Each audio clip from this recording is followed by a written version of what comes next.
ದೇವರ ಪರಿಶುದ್ಧ ನಾಮಕ್ಕೆ ಸ್ತೋತ್ರವಾಗಲಿ. ದೇವರ ಆತ್ಮನು ನಮ್ಮ ಮಧ್ಯದಲ್ಲಿ ಉತ್ತಮವಾಗಿ ಆತನ ಮಾತನಾಡಿದನೆಂಬುದಾಗಿ ನಾನು ನೆನೆಸುವವನಾಗಿದ್ದೇನೆ. ಹಲ್ಲೆಲೂಯ. ಯೆರೆಮೀಯ 10ನೇ ಅಧ್ಯಾಯ 17ನೇ ವಚನದಲ್ಲಿ ಈ ರೀತಿಯಾಗಿ ಬರೆಯಲ್ಪಟ್ಟಿದೆ, ಗಂಟನ್ನು ಕಟ್ಟಿಕೊಂಡು ದೇಶದೊಳಗಿಂದ ನಡೆ. ನಾವು ಈ ಲೋಕದಲ್ಲಿ ಜೀವಿಸುವಂಥ ನಾವುಗಳು ಈಗಾಗಲೇ ನಾವು ಅತಿ ಸಮೀಪವಾಗಿದ್ದೇವೆ. ನಮ್ಮ ಗಂಟನ್ನು ನಾವು ಕಟ್ಟಿಕೊಂಡು ಪರಲೋಕ ರಾಜ್ಯದಲ್ಲಿ ಹೋಗಬೇಕಾದ ಸಂದರ್ಭ ಬಹಳ ಹತ್ತಿರವಾಗಿದೆ. ಆದರೆ ಇದಕ್ಕಿಂತ ಉತ್ತಮವಾದ ಮಾತೇನು ಹೇಳುವುದಾದರೆ, 2ನೇ ಪೇತ್ರ 3ನೇ ಅಧ್ಯಾಯ 10ನೇ ವಚನದಲ್ಲಿ ಕರ್ತನ ದಿನವು ಬಹಳ ಸಮೀಪವಾಗಿದೆ. ಆ ವಚನದಲ್ಲಿ ಈ ರೀತಿಯಾಗಿ ಬರೆಯಲ್ಪಟ್ಟಿದೆ, ಈ ಲೋಕವನ್ನು ಆತನು ಸುಡುವ ಸಂದರ್ಭ ಬಂದಿದೆ ಎಂಬುದಾಗಿ ಕರ್ತನಲ್ಲಿ ಹೇಳುವುದು ನಾವು ನೋಡುತ್ತೇವೆ. ಆದರೆ ಈ ಲೋಕದಲ್ಲಿ ನಾಶನವಾಗುವಂಥ ಪ್ರತಿಯೊಂದು ಕಾರ್ಯವು, ಆದರೆ ದೇವರನ್ನು ನಂಬಿರುವಂಥ ನಮಗಳಿಗೆ ಅಥವಾ ದೇವರನ್ನು ನಂಬುತ್ತಿರುವಂಥ ನಾವುಗಳು ಹೋಗಬೇಕಾದದ್ದು ಎಲ್ಲಿ ಅನ್ನೋರು, ದೇವರಾತ್ಮನ ಅನ್ನೋರು ಉತ್ತಮವಾಗಿ ಆ ಮಾತುಗಳನ್ನು ಮಾತನಾಡುವಾಗ ಅದು ಹೃದಯಕ್ಕೆ ತಟ್ಟುವಂಥ ಮಾತನಾಗಿತ್ತು. ದೇವರಾತ್ಮ ನಮಗೆ ಹೇಳ್ತಾ ಇದ್ದಾನೆ, ನಾವು ಪರಲೋಕಕ್ಕೆ ಹೋಗಬೇಕಾದ್ರೆ ನಾವು ಈ ಲೋಕ ಖಚಿತವಾಗಿ ಬಿಡಬೇಕು. ನಾವು ಈ ಲೋಕದಲ್ಲಿ ಬಿಡಬೇಕಾದಂಥದ್ದು ಏನಂದರೆ, ನಾವು ಈ ಲೋಕದಲ್ಲಿ ಕಟ್ಟುತ್ತಿರುವಂಥ ಎಲ್ಲ ಗಂಟನ್ನು ನಾವು ಬಿಡಬೇಕಾಗಿದೆ ಮತ್ತು ಪರಲೋಕ ರಾಜ್ಯಕ್ಕೆ ನಾವು ಹೋಗಬೇಕಾಗಿದೆ. ಪರಲೋಕ ರಾಜ್ಯಕ್ಕೆ ನಾವು ಹೋಗಬೇಕಾದ್ರೆ ನಮಗೆ ಬೇಕಾಗಿರುವುದು, ಈ ಲೋಕದಲ್ಲಿ ನಾವು ಪರಲೋಕ ಹೋಗ್ತಾ ಇದ್ದೇವೆ. ಆದರೆ ಪರಲೋಕಕ್ಕೆ ಹೋಗುವಂಥ ನಾವುಗಳು ನಮಗೆ ಬಹಳ ಪ್ರಾಮುಖ್ಯವಾದದ್ದು ಬೇಕಾಗಿದ್ದು ಕೃಪೆ. ಈ ದಿನದಲ್ಲಿ ನಾವು ಕಳೆದುಕೊಳ್ತಾ ಇರುವುದು ಕೃಪೆ ಇಲ್ಲದೆ ಪರಲೋಕ ರಾಜ್ಯಕ್ಕೆ ಹೋಗಲಿಕ್ಕೆ ಸಾಧ್ಯವಿಲ್ಲ. ನಾವು ಈ ಲೋಕದಲ್ಲಿ ಇರುವಾಗಲೇ ಉದಯ ಕಾಲದಲ್ಲಿ ಎದ್ದು, ದೇವರೇ ನನಗೆ ನಿನ್ನ ಕೃಪೆ ಬೇಕಾಗಿದೆ, ನಾನು ಪರಲೋಕ ಹೋಗಬೇಕು, ನಿನ್ನ ಕೃಪೆ ಹೊಂದಬೇಕು, ನಿನ್ನ ಕೃಪೆ ಇಲ್ಲದಿದ್ದರೆ ನಾನು ಪರಲೋಕ ರಾಜ್ಯಕ್ಕೆ ಹೋಗಲಿಕ್ಕೆ ಸಾಧ್ಯವಿಲ್ಲ ಎಂಬುದಾಗಿ ಆ ವಚನ ನಮ್ಮೊಟ್ಟಿಗೆ ಮಾತನಾಡ್ತದೆ.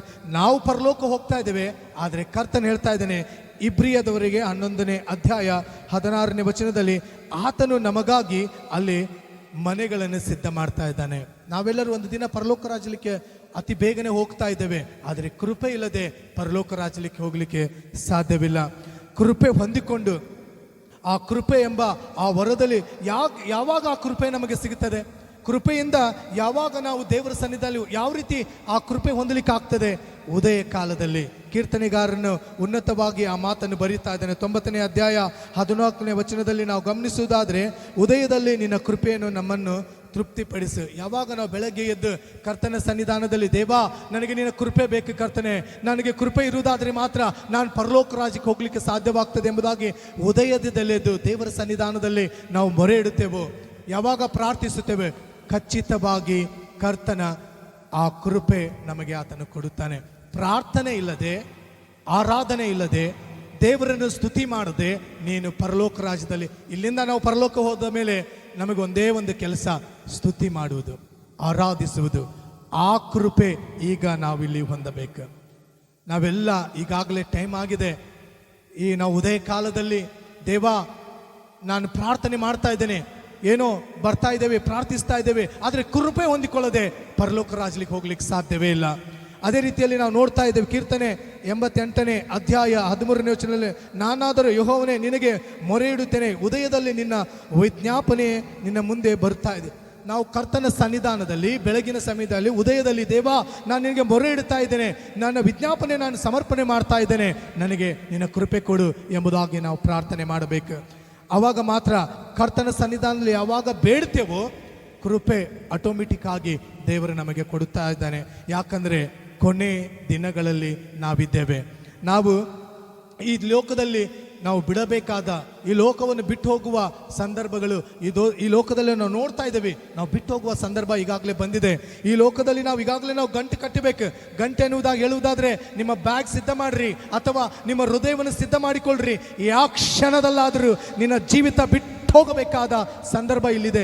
ಯಾವ ಕ್ಷಣದಲ್ಲಾದರೂ ನೀನು ಪರಲೋಕ ಹೋಗಬೇಕು. ಆ ಪರಲೋಕ ಹೋಗುವಾಗ ಕೃಪೆ ಇಲ್ಲದಿದ್ದರೆ ನೀನೇನು ಪರಲೋಕ ಹೋಗೋದು ಏನು ಮಾಡ್ತೀಯ? ಆರಾಧನೆ ಸಲ್ಲಿಸದಿದ್ರೆ ಅಲ್ಲೋಗೇನು ಕೇವಲ ಎಲ್ಲರ ಆರಾಧನೆ ಸಲ್ಲಿಸ್ತಾ ಇದ್ರೆ, ಕೃಪೆ ಇಲ್ಲದೆ, ಆರಾಧನೆ ಇಲ್ಲದೆ ಪರಲೋಕ ಹೋಗಿ ನೀನೇನು ಮಾಡ್ಲಿಕ್ಕೆ ಆಗ್ತದೆ? ನೀನು ಈ ಲೋಕದಲ್ಲಿದ್ದಾಗಲೇ ಕೃಪೆ ಹೊಂದಿಕೋ, ಆವಾಗ ಮಾತ್ರ ನೀನು ಪರಲೋಕದಲ್ಲಿ ಇರಲಿಕ್ಕೆ ಅವಕಾಶವಿದೆ. ನಿನ್ನ ಗಂಟು ಸಿದ್ಧ ಮಾಡಿಕೋ. ಮುಂದಿನ ವಚನದಲ್ಲಿ ನಾವು ನೋಡ್ತೇವೆ, ಫರೋಹನಿಗೆ ಒಂದು ಕನಸು ಬಿತ್ತು. ಆದಿಕಾಂಡ 42ನೇ ಅಧ್ಯಾಯ 1ರಿಂದ ನೀವು ಫುಲ್ ಅಧ್ಯಾಯವನ್ನು ಓದ್ತಾ ಇರೋದ್ರೆ ಅವನಿಗೊಂದು ಕನಸು ಬಿತ್ತು. ಮುಂದಿನ ದಿನಗಳಲ್ಲಿ ಆಗುವ ಭಯಂಕರವಾದ ಕಠಿಣವಾದ ಜೀವಿತ ಅವನಿಗೊಂದು ಕಠಿಣವಾದ ಕನಸು ಬಿತ್ತು. ನಮ್ಮ ಜೀವಿತದಲ್ಲಿ ಇದಕ್ಕೆ ಬಹಳ ಪ್ರಾಮುಖ್ಯವಾದ ವಿಷಯ ಏನಂದ್ರೆ, ಈಗಾಗಲೇ ದೇವ ಸೇವಕರು ಹೇಳ್ತಾ ಇದ್ದಾರೆ, ಲೋಕವೆಲ್ಲ ಹೇಳ್ತಾ ಇದ್ದಾರೆ, ಈಗೋ ಸಿದ್ಧವಾಗ್ರಿ, ಸಿದ್ಧ ಮಾಡಿಕೊಳ್ಳ್ರಿ, ಆಹಾರ ಸಿದ್ಧ ಮಾಡಿಕೊಳ್ಳ್ರಿ. ಆಹಾರವಂದ್ರೆ ಏನು? ಆತ್ಮಿಕವಾದ ಆ ಅಧ್ಯಯನಗಳು, ವಾಕ್ಯಗಳು ನಿನ್ನ ಹೃದಯದಲ್ಲಿ ಇಟ್ಟಿಕೋ. ಒಂದು ದಿನ ಬರ್ತದೆ, ಬೈಬಲ್ ಓದ್ತಾ ಇದ್ರೆ ನಿನ್ನನ್ನು ಸುಡುವ ದಿನ ಬರ್ತದೆ. ನಿನ್ನನ್ನು ಸುಡಬಹುದು, ನೀನು ಬೈಬಲ್ ಸುಡಬಹುದು, ನಿನ್ನನ್ನು ಸುಡಬಹುದು. ಆದರೆ ವಾಕ್ಯ ನಿನ್ನ ಹೃದಯದಲ್ಲಿ ಅದು ಅಂಟಿಕೊಳ್ಳುವುದಾದ್ರೆ, ವಚನ ನಿನ್ನ ಹೃದಯದಲ್ಲಿ ಇರುವುದಾದ್ರೆ ಅದನ್ನು ಯಾರು ಸುಡ್ಲಿಕ್ಕಾಗಲ್ಲ. ಅದಕ್ಕಾಗಿ ಸಿದ್ಧ ಮಾಡಿಕೋ, ಅದಕ್ಕಾಗಿ ಸಿದ್ಧ ಮಾಡಿಕೋ.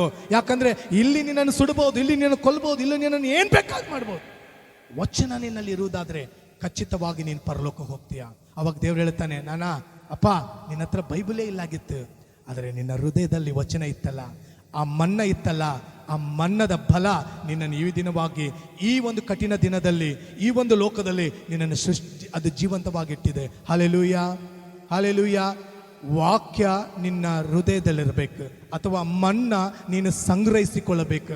ಅಥವಾ ಅಲ್ಲಿ ನೋಡ್ತೇವೆ ಆದಿಕಾಂಡದಲ್ಲಿ ಯೋಸೇಫನು ಮನ್ನವನ್ನು ಕಠಿಣ ದಿನಗಳು ಬರುವುದಕ್ಕಿಂತ ಮುಂಚಿತವಾಗಿ ಅವನೇನ್ ಮಾಡಿಬಿಟ್ಟ, ಆಹಾರವನ್ನು ಸಂಗ್ರಹಿಸಿಕೊಂಡ. ನಮ್ಮ ಆತ್ಮಿಕ ಜೀವಿತಕ್ಕೆ ಕಠಿಣ ದಿನಗಳು ಬರುವುದಕ್ಕಿಂತ ಮುಂಚಿತವಾಗಿ, ನಿನ್ನ ಕೈಯಿಂದ ಬೈಬಲ್ ತೆಗೆಯೋದಕ್ಕಿಂತ ಮುಂಚಿತವಾಗಿ, ಅಥವಾ ಚರ್ಚಿಗೆ ಹೋಗದಂತೆ ಚಾವಿ ಹಾಕುವ ದಿನ ಬರುವುದಕ್ಕಿಂತ ಮುಂಚಿತವಾಗಿ, ಪಾಸ್ಟರ್ಗಳು ಮಾತಾಡುವ ಆ ಮಾತುಗಳು ನಿನ್ನ ಹೃದಯದಲ್ಲಿ ಅದು ಬಚ್ಚಿಟ್ಟಿಕೋ. ಖಚಿತವಾಗಿ ದಿನಗಳು ಬರಲಿಕ್ಕಿವೆ. ಬೈಬಲ್ ಓದಿದ್ರು, ಪ್ರಾರ್ಥನೆ ಮಾಡಿದ್ರು, ಏನು ಮುರಿದಾಕಿದ್ರು, ನಿನ್ನ ಹೃದಯದಲ್ಲಿ ಹಾಕಿರುವ ಆ ಬೀಜ, ಆ ಮನ್ನ, ಆ ಆಹಾರ ಪರಲೋಕಕ್ಕೆ ನಿನ್ನನ್ನು ಒಯ್ಯುತ್ತದೆ. ಇದನ್ನೇ ಎರಡನೇ ಮಾತಾಗಿದೆ, ಆಹಾರ ಸಿದ್ಧ ಮಾಡಿಕೋ. ಆ ಆಹಾರವೇನಾಗಿದೆ? ಧಾನ್ಯಗಳು. ಆ ಧಾನ್ಯ ವಾಕ್ಯ, ಆ ವಾಕ್ಯವೇ ಮನ್ನ. ಆ ಮನ್ನ ನಿನ್ನ ಹೃದಯದಲ್ಲಿರಬೇಕು. Hallelujah, hallelujah. ಇವೆರಡು ಖಚಿತವಾಗಿ ನಿನ್ನ ಜೀವಿತದಲ್ಲಿದೆ. ಇವೆಲ್ಲ ಖಚಿತವಾಗಿ ನಿನ್ನ ಜೀವಿತದಲ್ಲಿ. ಪರಿಶುದ್ಧಾತ್ಮನ ಇಲ್ಲದ ಜೀವನ ಪರಲೋಕ ರಾಜ್ಯಕ್ಕೆ ಹೋಗ್ಲಿಕ್ಕೆ ಸಾಧ್ಯವೇ ಇಲ್ಲ. ಹಲ್ಲೆಲೂಯಾ. ಪವಿತ್ರಾತ್ಮನು ನಿನ್ನ ಜೀವಿತದಲ್ಲಿ ಇಲ್ಲದಿದ್ರೆ ನೀನು ಪರಲೋಕ ರಾಜ್ಯಕ್ಕೆ ಹೋಗ್ಲಿಕ್ಕೆ ಸಾಧ್ಯವಿಲ್ಲ. ನೀನು ಬಾಪ್ತಿಸಮ್ ತೆಗೆದುಕೊಂಡಿರ್ಬೋದು, ಪ್ರತಿದಿನ ಪ್ರಾರ್ಥನೆ ಮಾಡ್ತಾ ಇರ್ಬೋದು, ವಾಕ್ಯ ಓದ್ತಾ ಇರ್ಬೋದು, ಎಲ್ಲ ಮಾಡ್ತಾ ಇದ್ದೀ. ಆದರೆ ಪರಿಶುದ್ಧಾತ್ಮನು ನಿನ್ನ ಹೃದಯದಲ್ಲಿ ನರಳಾಟದ ಪ್ರಾರ್ಥನೆ ಮಾಡ್ತಾ ಇರುವುದಾದ್ರೆ, ಅವನು ನಿನ್ನ ಜೀವಿತದಲ್ಲಿ ನರಳಾಟ ಪ್ರಾರ್ಥನೆ ಮಾಡ್ತಾ ಇದ್ದಾನೆ. ಅರ್ಥ ಮಾಡಿಕೊಳ್ಳ್ರಿ. ಅವಾಗ ನೀನು ನೆನೆಸ್ಬೇಕು, ನನ್ನ ಪ್ರಾರ್ಥನೆ ಕಡಿಮೆಯಾಗಿದೆ, ಪವಿತ್ರಾತ್ಮನು ನನ್ನ ಹೃದಯದಲ್ಲಿ ನೊಣ್ತಾ ಇದ್ದಾನೆ. ಯಾಕಂದ್ರೆ ಪಾಸ್ಟರ್ಗಳ ಮರಣ, ಯಾಕಂದ್ರೆ ದೈವ ಸೇವಕರ ಬಲಹೀನತೆ, ರೋಗ, ಈ ರೀತಿ ಆಗ್ತಾ ಇರುವುದಾದ್ರೆ ನಿನ್ನ ಪ್ರಾರ್ಥನೆ, ಪರಿಶುದ್ಧಾತ್ಮನು ನಿನ್ನಲ್ಲಿ ನರಳಾಡುತ್ತಾ ಇದ್ದಾನೆ. ಅದನ್ನು ಬಲ ತುಂಬಿಕೋ. ಆ ಪವಿತ್ರಾತ್ಮನು ನಿನ್ನಲ್ಲಿ ಬಲ ತುಂಬಬೇಕು. ಅವಾಗ ಮಗ ಪರಲೋಕ ಬಂದ ತಕ್ಷಣ, ಜೀವಬಾಧಿ ಪುಸ್ತಕ ತೆಗೆದ ತಕ್ಷಣ ಇಲ್ಲಿ ಗಂಟೆ ಎಲ್ಲ ಕಟ್ಟಿಕೊಡ್ರಿ. ಯಾಕೆ ಹೇಳ್ತಾ ಇದ್ದೇನೆ ಅಂದ್ರೆ, ಕರ್ತನ ಉನ್ನತವಾಗಿ ಮಾತನಾಡಿದ್ರೆ ಅಲ್ಲಿ ನಾವು ಹೋಗ್ಲಿಕ್ಕಿದ್ದೇವೆ. ದೇವರು ನೋಡ್ತಾ ಇದ್ದಾರೆ, ಅಪ್ಪ ಉತ್ತಮವಾಗಿ ವಾಕ್ಯ ಮಾತಾಡ್ತಾ ಇದ್ದಾರೆ, ಅಯ್ಯೋ ಉತ್ತಮವಾಗಿ ವಚನ ಇದೆ. ಅಪ್ಪ ತಮ್ಮ, ನಿನಕಿತ್ರ ಉತ್ತಮವಾಗಿ ಸೈತಾನ್ ಬೈಬಲ್ ಓದ್ತಾ ಇದ್ದಾನೆ. Hallelujah, hallelujah. ನೀನು ಯಾರು ನನಗೆ ಗೊತ್ತಿಲ್ಲ, ಹೊರಗೋಗಿ ಎಂಬುದಾಗಿ ದೇವರು ಹೇಳ್ತಾನೆ. ಅದಕ್ಕಾಗಿ ವಚನ ಹೇಳ್ತಾ ಇದೆ, ನೀನು ಪರಿಶುದ್ಧಾತ್ಮನಲ್ಲಿರುವಾಗ, ಯಾವಾಗ ಉದಯದಲ್ಲಿ ಪ್ರಾರ್ಥಿಸುತ್ತೀಯೋ, ಸ್ತೋತ್ರ ಪ್ರಾರ್ಥನೆ ಮಾಡ್ತೀಯೋ, ಪವಿತ್ರಾತ್ಮನು ಪ್ರೇಯರ್ ಮಾಡಿ, ಆರಾಧನೆ ಮಾಡಿ, ಅವ್ರಿಗಾಗಿ ಮಾಡಿ, ಇವ್ರಿಗಾಗಿ ಮಾಡಿ ಎಂಬುದಾಗಿ ಉತ್ತೇಜನ ಕೊಡುತ್ತಾನೆ. ಆವಾಗ ವಚನ ನಮ್ಮನ್ನು ನಾವು ಓದ್ತಾ ಇರುವಾಗ ಆ ವಚನ, ಆ ಧಾನ್ಯಗಳು ನಮ್ಮನ್ನು ಹುರಿದುಂಬಿಸುತ್ತವೆ. ಅಪ್ಪ, ನಮ್ಮ ದೇವರು ಕೊಡುವುದು ಜ್ಞಾನ, ಅದಕ್ಕಾಗಿ ಪ್ರಾರ್ಥಿಸಿರಿ, ಇದಕ್ಕಾಗಿ ಪ್ರಾರ್ಥಿಸಿ ಎಂಬುದು ವಾಕ್ಯ ನಮ್ಮನ್ನು ಮಾತನಾಡುತ್ತದೆ. ಪರಿಶುದ್ಧಾತ್ಮ ನಮ್ಮನ್ನು ತುಂಬಿಸುತ್ತದೆ. ಆವಾಗ ಆ ಜ್ಞಾನದಲ್ಲಿದ್ದುಕೊಂಡು ನಾವು ಈ ಲೋಕದಲ್ಲಿ ಗಂಟು ಮಾಡಿ ಇಟ್ಟುಕೋಬೇಡ. ಅವು ಕನ್ನಡದಲ್ಲಿ ಉತ್ತಮವಾದ ಹಾಡಿದೆ, ಈ ಲೋಕದಲ್ಲಿ ಗಂಟು ಮಾಡಿ ಇಟ್ಟುಕೋಬೇಡ, ಅವು ತುಕ್ಕಿ ಹಿಡಿದು ನುಸಿ ಹಿಡಿದು ಹೋಗ್ಬಿಡುತ್ತವೆ. ಪರಲೋಕದಲ್ಲಿ ಗಂಟು ಮಾಡಿಕೋ, ಅದು ನಿನ್ನನ್ನು ಶಾಶ್ವತವಾದ ರಾಜ್ಯಕ್ಕೆ ಅದು ಒಯ್ಯುತ್ತದೆ. Hallelujah, hallelujah.